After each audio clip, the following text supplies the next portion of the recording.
আজকে সকাল সকাল বাজার হয়ে গেছে। প্রতিদিন আমিই বাজার করি, আজকেও আমি বাজার করেছি।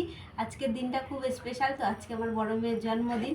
আর এদিকে সব সবজি কাটা হয়ে গেছে, আর এদিকে মাছ মাংসগুলো ধুয়ে পরিষ্কার করে নেব। আর এদিকে জলপাই নিয়ে এসেছি, জলপাইয়ের চাটনি করব। আমি এখানে রান্না বসিয়ে দিয়েছি, ডাল হচ্ছে আর এখানে বেগুন ভাজা হচ্ছে, আর এদিকে ভাজা প্রায় হয়ে এসেছে আর একটুখানি বাকি আছে। সেদিনের কথা মনে হচ্ছে, আমার মেয়েকে সেদিনই হসপিটাল থেকে নিয়ে এসেছি ছোট, আর এখন 10টা বছর পার করে ফেলেছে আমার মেয়ে। আপনারা সবাই আশীর্বাদ করবেন আমার মেয়েকে, যাতে ভালো মানুষের মতন মানুষ হয়। অনেকটা দেরি হয়ে গেছে, আমার মেয়ে তাই আমার হাতে হাতে একটুখানি কাজ করে দিচ্ছে। আর এই বাদরটা কি করছে দেখো, আর এদিকে রান্না হচ্ছে।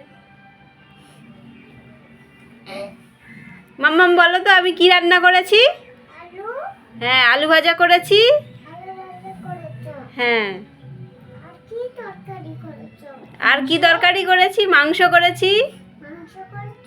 হুম, আর দিদির জন্য 5 রকমের ভাজা, আর মাংস, আর ডাল, আর চাটনি পাঁপড়, তাই না? মাম্মাম আগে ফার্স্ট।